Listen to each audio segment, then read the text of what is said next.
Hello guys, welcome to my YouTube channel. কেমন আছো তোমরা? এখন আমরা কথা বলবো হচ্ছে মঞ্জুমেল বয়েস নিয়ে। ইয়েস, যে সিনেমাটি দেখার জন্য খুবই এক্সাইটেড ছিলাম এবং আপনারা সকলেই হয়তো আছেন। মঞ্জুমেল বয়েস, তো ফাইনালি সেই সিনেমাটি দেখলাম। কেমন লাগলো এই সিনেমাটি সেটা নিয়ে কথা বলবো। চলো ভিডিওটা শুরু করা যাক।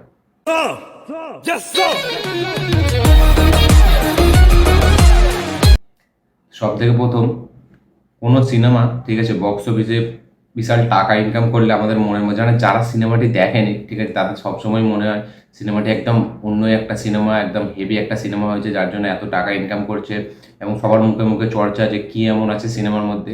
সেটা একটা আলাদা হাইপ সৃষ্টি করে সিনেমাটি দেখার জন্য যারা যারা দেখেনি। তো এবং আমরা সকলেই ভেবে নিই যে এই সিনেমাটি একটা মাস্টারপিস সিনেমা যার কারণে এত টাকা ইনকাম করছে। তো সেইভাবে সাধারণ সকলে, আমিও সেটাই মনে করি ঠিক আছে। কিন্তু 2023 থেকে আমি সেটা মনে করি না, কারণ কিছু কিছু সিনেমা আছে যে সিনেমাগুলি বক্স অফিসে প্রচুর টাকা ইনকাম করে, আমি দেখি না ঠিক আছে, দেখে মনে হয় যে বিশাল মানে একটা হেভি সিনেমা, ওটিটিতে আসলে দেখবো। তো ফাইনালি সেই কিছু কিছু সিনেমা, যে সিনেমাগুলি দেখার পর মনে হয় যে মানে কী কারণে কোন দিক থেকে এই সিনেমাগুলি এত টাকা কালেকশন করে, মানে তারা করা তাদের মানে অধিকারই বলি যায়, অধিকার কীভাবে আছে ঠিক আছে, এবং এভাবে মানে এত টাকা কীভাবে ইনকাম করছে, অডিয়েন্স কেন এত দেখছে। তো মঞ্জুমাল বয়েস সিনেমাটা আমি দেখলাম ঠিক আছে। তো সিনেমাটিতে এমন কিছু একদম এক্স ফ্যাক্টর নেই যার জন্য সিনেমাটি 200-250 কোটি টাকা পর্যন্ত যেতে পারে কালেকশন। এটা একটা ট্রু ইনসিডেন্টের ওপর বেস্ড। আমরা সকলেই জানি 2006 সালে একটা কেস হয়েছিল এবং সিনেমাটার গল্পটা যদি আপনাদেরকে বলি, সিনেমাটার গল্পটি হলো যে মঞ্জুমাল বয়েস একটা গ্রুপ আছে এরকম মঞ্জুমাল বয়েস নামে। তারা মানে কোচির কাছাকাছি একটা জায়গা আছে মঞ্জুমেল, তো সেইখানের কিছু বন্ধু আছে, তারা একসাথে ট্রিপ প্ল্যান করে তারা ঘুরতে যায় এবং একটা জায়গা আছে কি কার্ডিকাল না কি একটা জায়গা আছে, সেইখানে যায়। গিয়ে সেখান থেকে একটা জায়গা আছে গুনা কেভ বলে ঠিক আছে, গুনা কেভ। সেখানে ইনসিডেন্টটা ঘটেছিল, যেটা অরিজিনাল আসল ঘটনাটা যেটা ঘটেছিল 2006 সালে। তো সেই গুনা কেভটা এদের দেখার খুব ইচ্ছা হয় এবং এরা যায় এবং গিয়ে দেখে গুনা কেভে কী কী আছে দেখে, এবং দেখতে দেখতে হঠাৎ করে মানে একটা ছেলে, তাদের একটা বন্ধু ঠিক আছে, সে নিচে পড়ে যায়, মানে একটা ছোট গর্ত আছে তার ভেতরে সে পড়ে যায় এবং সেই গর্তটা প্রচুর বড়। এবং তারপরে এরা শুনছে যে এইখানে মানে একটা একটা ভুতুরে একটা কাহিনী আছে ঠিক আছে, যে এখানে যারা যারা পড়েছে তারা কেউ বাঁচতে পারেনি এবং এখানে কেউ আসতে চায় না, তোমরা কেন এসছো, এইভাবে তাদের অনেক কাহিনী শোনাচ্ছে এবং জায়গাটা খুবই নাকি হন্টেড একটা জায়গা এবং যারা গেছে তারা কোনোদিন ফিরে আসেনি।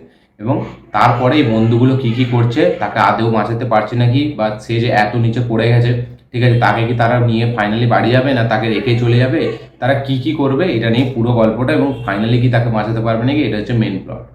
এই হচ্ছে গল্প, যে সে পড়ে গেছে, তাকে তাকে তারপরে এবার কি হবে। তো এই সিনেমার স্টার্টিংয়ে যেটুকু মানে জিনিস দেখিয়েছে ঠিক আছে, এবং সিনেমাটি হিন্দি ডাবে অ্যাভেলেবেল আছে। যারা মালায়ালামে দেখেছে তাদের রিলেট করতে পারে বেশি। হিন্দি ডাবে যেহেতু সিনেমাটি সেই ফিলটা আসে না, হিন্দি ডাবটা আমার একদম ভালো লাগে না। আমি রিসেন্টলি দেখছি মানে মালায়ালাম সিনেমার হিন্দি ডাবিংগুলো একদম ভালো হচ্ছে না। কিছুদিন আগে আমাদের বেরিয়েছিল প্রেমালু, তার হিন্দি ডাবিংয়ের জন্য আমার কিন্তু কিছু খোঁচা ছিল ঠিক আছে, যেগুলো আমার ভালো লাগেনি। সিনেমাটি ভালো, দেখতে ভালো, কিন্তু হিন্দি ডাবিংটার প্রবলেমে সিনেমাটি একটু পড়ে যায়। তো এই সিনেমাটি মানে হিন্দি ডাবিংটা এমন, প্রথমে যে তাদের মধ্যে যে বন্ডিংটা, বন্ধুটা ঠিক আছে, মানে বন্ধুত্বের যে এটা, সেটা আমি ঠিক ফিল করতে পারিনি। কারণ এর ডাবিংয়ের জন্য, ডাবিংটা মানে এমন এমন ইউজ করা হচ্ছে ডায়লগ ঠিক আছে, সেগুলোর মধ্যে ঠিক বোঝা যায় না, এবং গানগুলোতে একদম জঘন্য ঠিক আছে।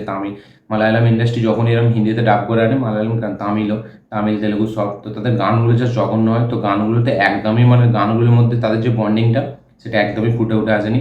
তো সিনেমাটা অনেকটা পোর্শন নিয়ে নেওয়ার পর সেই ঘটনাটা ফাইনালি ঘটে, এবং যখন ফাইনালি ঘটনাটা ঘটে, ওই যে হঠাৎ করে যে সিনটা ঘটে না, ওইটা কিন্তু দেখার একটা মজা আলাদা দেয়, ওইটা হেভি লাগে। প্রথমে সিনেমাটি যেরকমই হোক, ওই যে হঠাৎ করে সে একটা জিনিস মানে করতে গিয়ে সে যখন ওই ব্যাপারটা ঘটে যাচ্ছে, ওই জিনিসটা কিন্তু হেভি।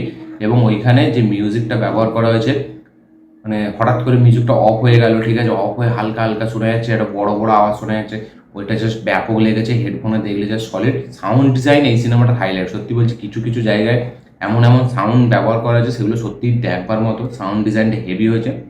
তারপরে সিনেমাটি আপনার হচ্ছে সার্ভাইভাল থ্রিলার ফিল্মে যেরকম, আমি একটা এরকম একটা হলিউডের একটা কাজ দেখেছিলাম ঠিক আছে, একটা লোক সে ফেঁসে যাবে ঠিক আছে, একটা দুটো পাহাড়ের মধ্যে, সিনেমাটির নামটা ঠিক মনে নেই, সেরকম ফেঁসে যাবে এবং সে কী করে বেরোবে সেটা নিয়ে হচ্ছে গল্পটা।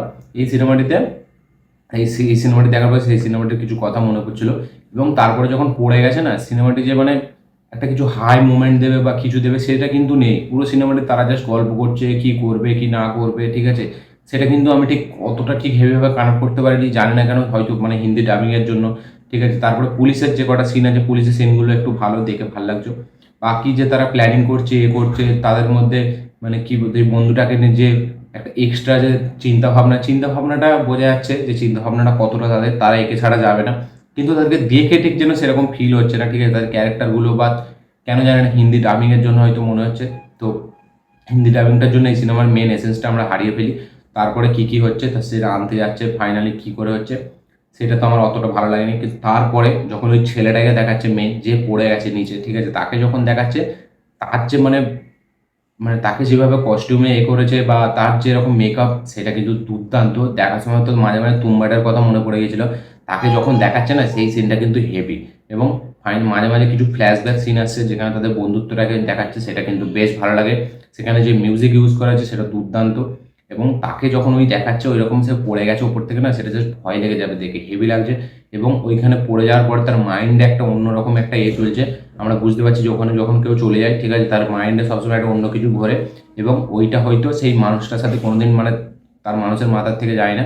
এবং কিছু কিছু সিন ওই ছেলেটার যখন দেখাচ্ছে যে পড়ে গেছে, এই সিনগুলো কিন্তু হেভিভাবে শর্ট করা এবং সেগুলো দেখতে বেশ ভালো লাগে। তারপরে যখন তাকে মানে এর সার্ভাইভাল থ্রিলার ফিল্ম, তাকে যখন মানে করছে, সেগুলো জাস্ট মোটামুটি ভালো। সিনেমাটির মধ্যে সেরকম কিছু নেই যার জন্য সিনেমাটি একদম বারবার দেখতে হবে।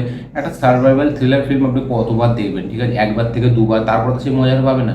এই সিনেমাটা আমি জানি না কী করে এত টাকা কালেকশন করলো, এত নাম কী করে হলো, এটা সত্যি ঘটনা অবলম্বনে ঠিক আছে। হয়তো আমার মনে হয় যে ওদের ওইখানে মানে যেহেতু মালায়ালাম ইন্ডাস্ট্রিতে এটা ঘটেছিল, মানে মালায়ালামে এটা ঘটেছিল, ঠিক আছে, তাই জন্য হয়তো ওরা ভালোভাবে রিলেট করতে পারছে, তাই জন্য হয়তো সিনেমাটি এতটা কালেকশন করেছে। কিন্তু অল ইন্ডিয়া রিলিজ হলে সিনেমাটি কিন্তু এতটা কালেকশন করতো না। ঠিক আছে, আমার মনে হয় আমার সিনেমাটি আমার মিক্স রেসপন্স আছে, খুব একটা হেভি রেসপন্স নেই সিনেমাটির। আর্ট ডিজাইন, ঠিক আছে, মিউজিক খুব ভালো, ক্যামেরা শট হেভি, কিছু কিছু সিন আছে যেগুলো খুব সুন্দর, সবার পারফরমেন্স এখানে আমার মোটামুটি ভালোই লেগেছে। এর থেকে তো আমার মানে কি রোমাঞ্চম যে ফিল্মটা ছিল, তারপরে আরও কয়েকটা এদের এই মানে ক্যারেক্টারগুলোকে নিয়ে ফিল্ম আছে অনেকগুলো, আমি চেনা ক্যারেক্টার আমি জানি, ঠিক আছে, তাদের সেই ফিল্মগুলো আরডিএক্স বলে যে ফিল্মটাও অনেক ভালো লেগেছে আমার। এর থেকে আমি বলবো অনেক বেটার। আমি এই সিনেমাটি কেন এত টাকা কালেকশন করেছি আমি জানি না। তো ওভারঅল সিনেমাটি আমার মানে কি বলবো, একটা ভালো সিনেমা মোটামুটি লেগেছে, এক্সট্রা অর্ডিনারি কিছু লাগেনি, আবার একদম যে মানে খুব খারাপ সেরকমই না, দেখা যাবে। ঠিক আছে, আমি একটু অ্যাবোভ অ্যাভারেজ বলবো এই সিনেমাটিকে। তো আমার ওভারঅল এরকমই আমার লেগেছে, আমার রিয়াকশান এটাই। এবং সিনেমাটি কেন এত কীভাবে কালেকশন করছে আমি জানি না। তো আপনাদের কি রিয়াকশন অবশ্যই কমেন্ট করে জানাবেন। যারা যারা এই সিনেমাটি দেখেছেন তারা অবশ্যই কমেন্ট করবেন, যারা দেখেননি তারা দেখে কমেন্ট করবেন যে আপনাদের কেমন লেগেছে। তো আমার এই ভিডিওটা ভালো লেগে থাকলে অবশ্যই লাইক শেয়ার কমেন্ট করুন। যারা যারা চ্যানেল নতুন এসেছেন চ্যানেলটিকে সাবস্ক্রাইব করুন, বেল আইকনটি প্রেস করতে ভুলবেন না। দেখা হচ্ছে পরের ভিডিওতে, ততক্ষণের জন্য বাই।